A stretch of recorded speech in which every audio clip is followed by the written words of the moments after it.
Hi, I'm Susan Bishel with the City of Wheaton. This time of year, it's especially important to be aware of the weather and excessive heat and what you can do to stay out of it. I'm here with David Gervino with the DuPage County Office of Homeland Security and Emergency Management to talk to us about what we can do to keep ourselves safe in the heat. Yeah, you know, Susan, we only have to look as far back as last July to see when we experienced a record-breaking heat wave. And if you remember, it was actually July 1st of last year, which was, I believe, on a Sunday, where a microburst came through, which is a storm similar to a tornado, severe winds, knocking out power and causing damage, while at the same time this heat wave came through, and people were without power all the way from Sunday morning till Thursday evening here in Wheaton and also in some of the surrounding communities. So it really underscores, I think, the importance of being prepared for not just microbursts and things like that, but heat waves, because just the heat alone, even without all those other cascading effects, really can be a huge factor in affecting people's safety and well-being.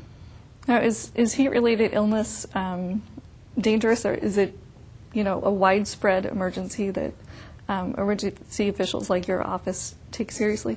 Yeah, it sure is. Actually, in recent years, excessive heat has caused more deaths than all other weather-related incidents. I mean, especially, to look at an extreme case of this, we could look back, I think it was around 1995 with the Chicago heat wave where, several people died because of the heat. And I think, because it's summer, people think, well, yeah, it's summer, it's hot out.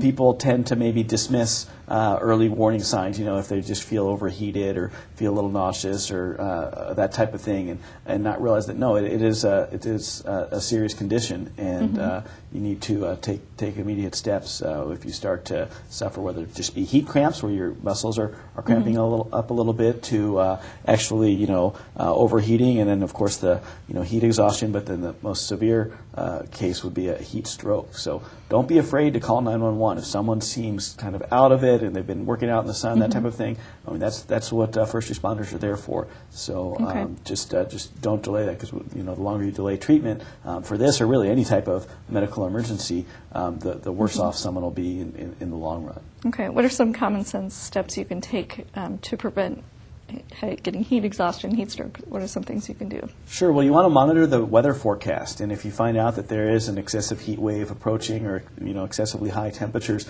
maybe consider rescheduling your work or your outdoor activities so that they don't take place during the hottest part of the day. See if it's something you could do a little bit earlier in the morning or a little bit later in the evening, so it's not right out there when it's really hot out. See if it's something you could reschedule. Definitely, if you are working outside, some of us, we have to work outside. We don't have a choice. That's what we do for a living.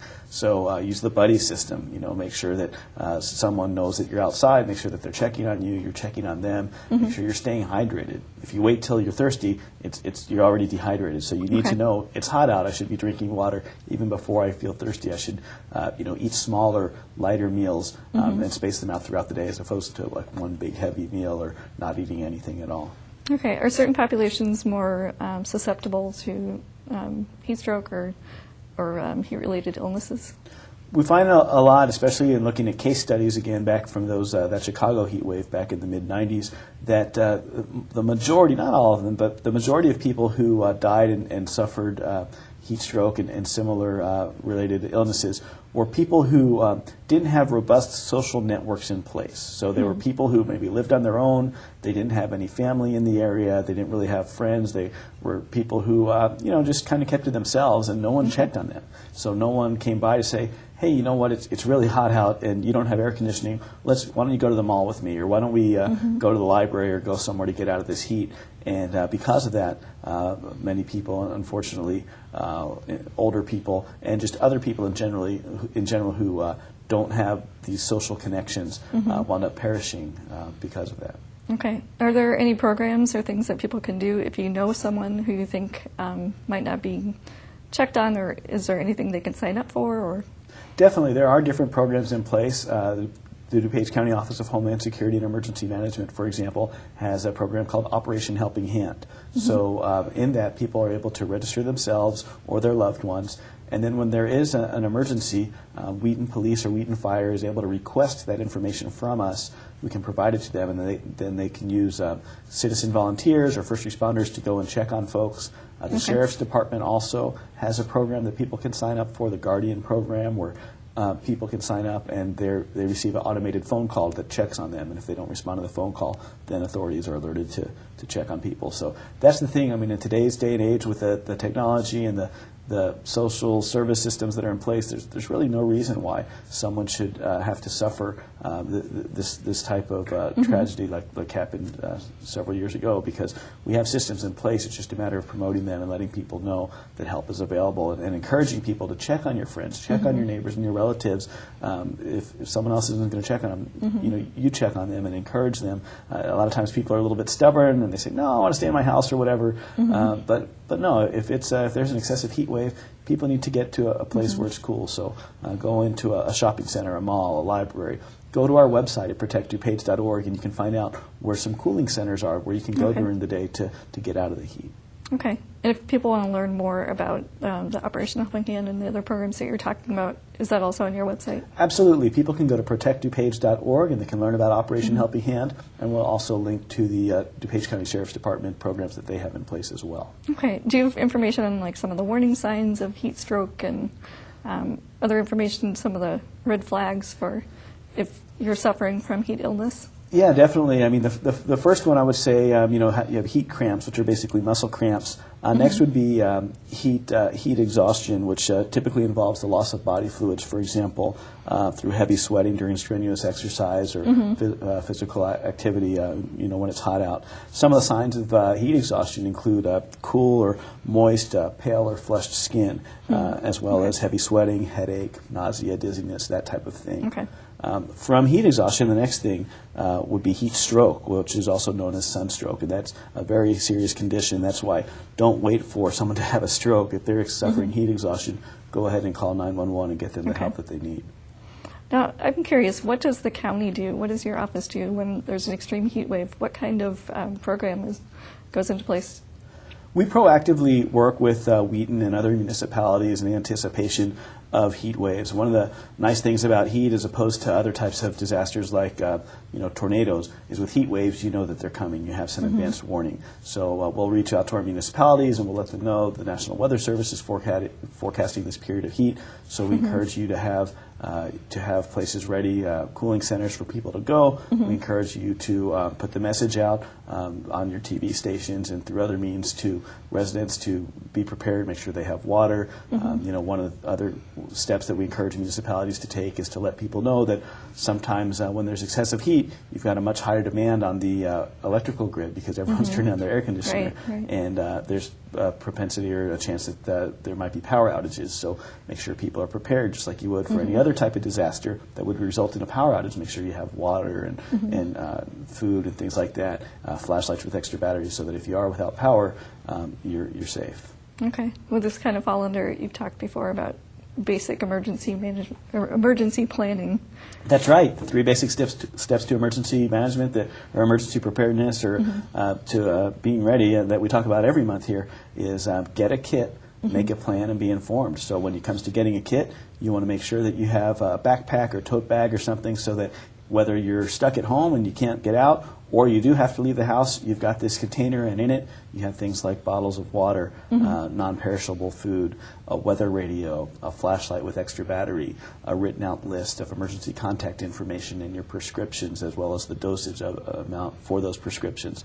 In terms of making a plan with your family. What will we do if it gets too hot out? Where should your kids go if you're not at home because you're at work and they're at some sporting event? What do you want them to do? Okay. And then in terms of being informed, how do you keep informed? Well, monitor local news media, check the weather forecast, that type of thing. Okay. And if the power is out, certainly having that kit handy.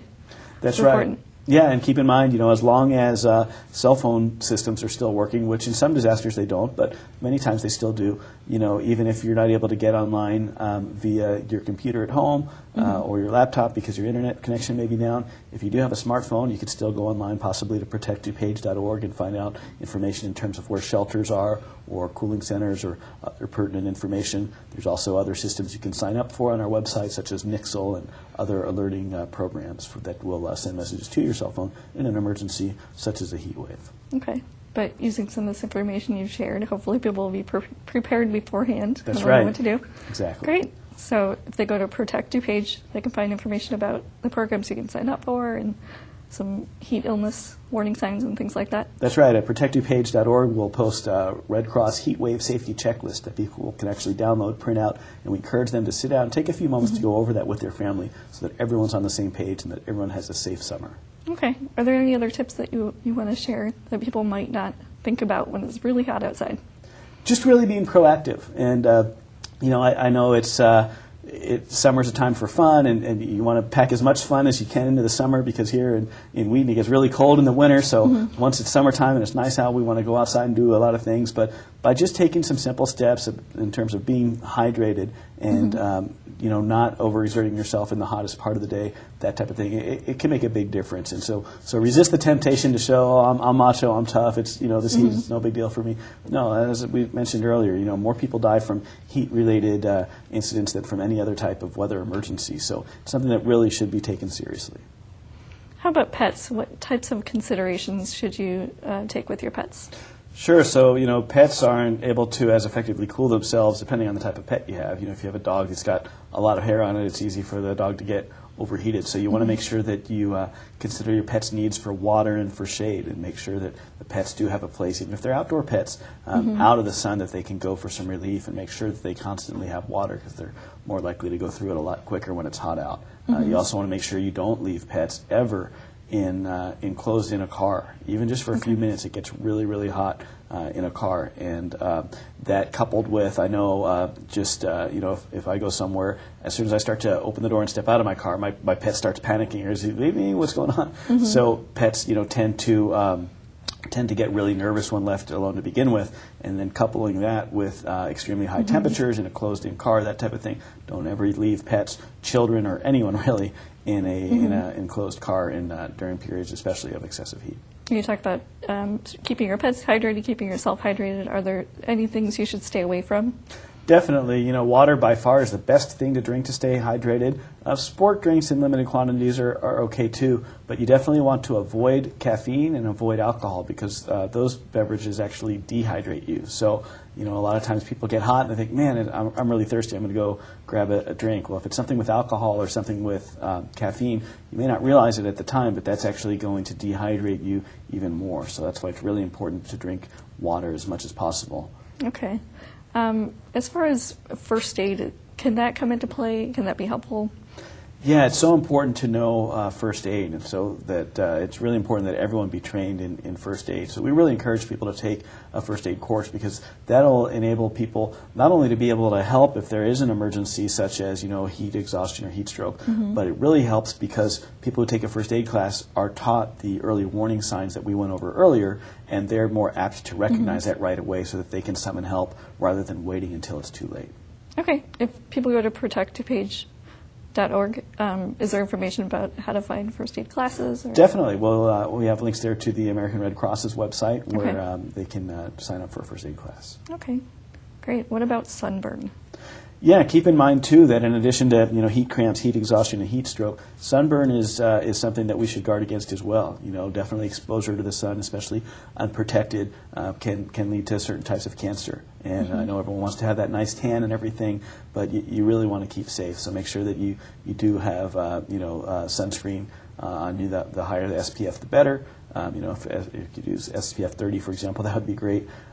Make sure you put that on, something on your nose, possibly even wear a hat and some sunglasses to shield your face and your eyes from the sun. But it's definitely important. So in addition to avoiding heat cramps, heat exhaustion, and heat stroke, you want to avoid sunburn, because again, everyone wants that tan, but it can really have long-term detrimental effects.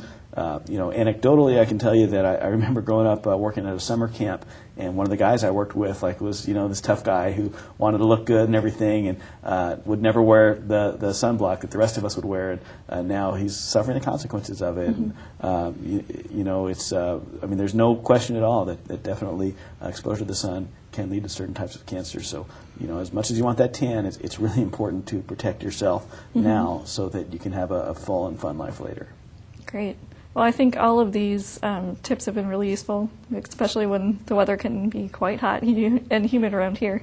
And I appreciate learning what the county is doing to keep residents safe. Great. We appreciate the partnership we have with Wheaton. You guys do a great job in partnering with us and working together. It's great to be able to protect the residents here in Wheaton. Well, thanks so much for being here. Thank you.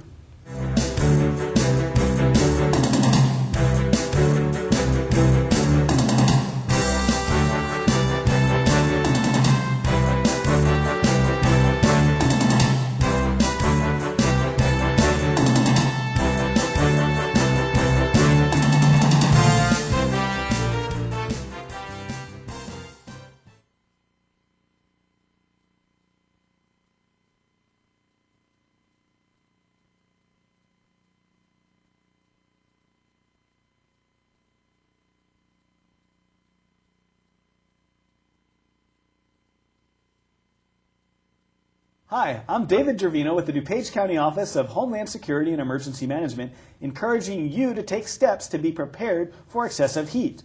When working outside, consider scheduling your work hours so that they don't take place during the hottest part of the day. Try and see if you can work a little bit earlier or work a little bit later to stay out of the heat. If you do have to work in the heat, make sure you drink plenty of water. Don't wait till you're thirsty because then you're already dehydrated. Also, practice the buddy system. Make sure there's someone who checks on you and that you can check on someone as well to make sure you're both okay and staying safe in the heat. For more tips on how to be safe this summer with excessive heat, please visit us online at protectdupage.org.